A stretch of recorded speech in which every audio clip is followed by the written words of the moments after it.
لا يكلف الله نفسا إلا وسعها لها ما كسبت وعليها ما اكتسبت.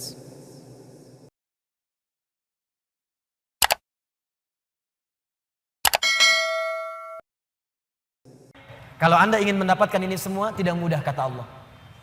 Bagaimana cara mendekat kepada Allah yang pertama? Maka rumus yang pertamanya, sebelum Anda lakukan dengan pendekatan ibadah kepada Allah, maka Allah berikan rumus cepat. Perhatikan rumus cepatnya. Perhatikan rumus cepatnya. Kalau sedang punya masalah besar, dan masalah itu ingin cepat dibuang dari benak Anda, tidak membebani pikiran Anda, maka keluarkan rumus di dalam kehidupan. Lihat kalimatnya. Inna ma'al.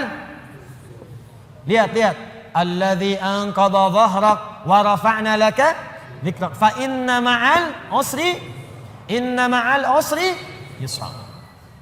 Kalau Anda sedang punya masalah kata Allah, langsung tanamkan pada jiwa Anda. Kalau perlu berkali-kali. Yakinkan pada jiwa Anda, setiap ada masalah pasti ada solusi. Itu cara mengemas kalimatnya. Setiap ada persoalan pasti ada solusinya. Bahasa gampangnya begini, kalau punya masalah langsung hadirkan di benak kita, pasti ada solusinya. Pasti selesai. Nah, orang begitu itu lebih ringan dibandingkan bikin status. Engkau tidak seperti yang aku kira. Rupanya engkau mengkhianatiku di belakangku. Terus nungguin status, disebarin ke orang, capek. Ping, dibaca.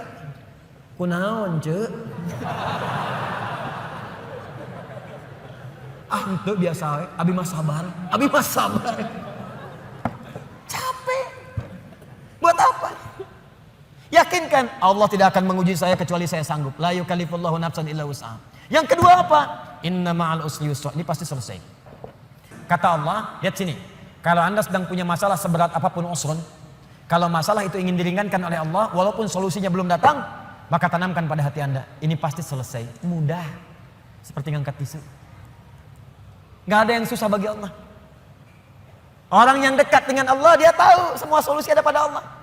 Punya masalah dengan harta, Allah yang maha kaya. Masalah dengan ujian, Allah yang maha mengetahui. Allah yang punya ilmu. Masalah di rumah tangga, Allah yang punya solusi. Semua Allah punya. Apa yang tidak punya bagi Allah? Makanya orang yang dekat dengan Allah, begitu ada persoalan, ingat Allah. Masalah pasti selesai. Kayak ngangkat tisu, bagi Allah gampang. Jadi kalau sedang punya persoalan, Bu, di rumah tangga, nggak usah banyak mengeluh. Ya, walaupun belum datang solusi, sampaikan pada jiwa kita. Insya Allah selesai. Saya yakin ya. Kapan? Terserah Allah. Yang penting saya ikhtiar. Setelah itu ini indah. Fa idza faraghta fansab. Setelah itu move on. Itu bahasa kitanya. Faraghta fansab, move on.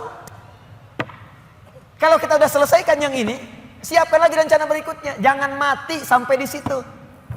Jangan berhenti sampai di situ. Apa gara-gara tidak lulus satu mata kuliah Anda ingin keluar dari kampusnya? Apa yang Anda kerjakan? Anda itu lulus 4 mata kuliah, gagal 1. Apa kemudian tiba-tiba ingin meninggalkan kampusnya? Tapi saya kecewa dengan dosennya. Sebetulnya saya lulus, dikasih nilainya malah D. Gara-gara dosen gak suka dengan saya. Buktikan dengan ilmu Anda. Gampang, move on. Kerjakan, sudah yang sudah berlalu, sudah. Sekarang saya hadapi. Hadapi dengan benar. Gak usah berhenti di situ. Di pekerjaan Anda dicela.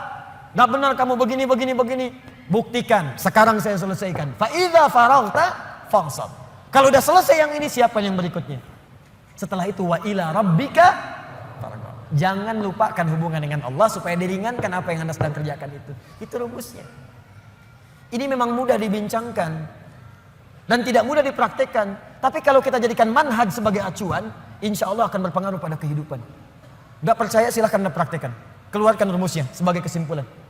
Pertama, kalau sedang punya persoalan, yakin Allah akan menolong kita. Yang kedua, ingat baik-baik. Setiap ada persoalan, selalu ada solusinya. Yang ketiga, selalu lapangkan hati kita dalam menerima cobaan apapun. Yang keempat, cepat move on. Kalau ada masalah, selesaikan, hadapi, serahkan semua kepada Allah hasilnya. Setelah itu, siapkan rencana-rencana kita berikutnya. Kalau hidup kita begini, kita akan teratur dan tidak akan disibukkan oleh celaan dan tantangan yang hadir dari sekitaran kita. Antum jalan aja. Paham? Ini tuh seperti sederhana, dibaca tiap waktu. Suratnya dibaca saat maghrib, dibaca saat isya. Mana buktinya? Baru baca wadduha, setelah itu sudah mengeluh.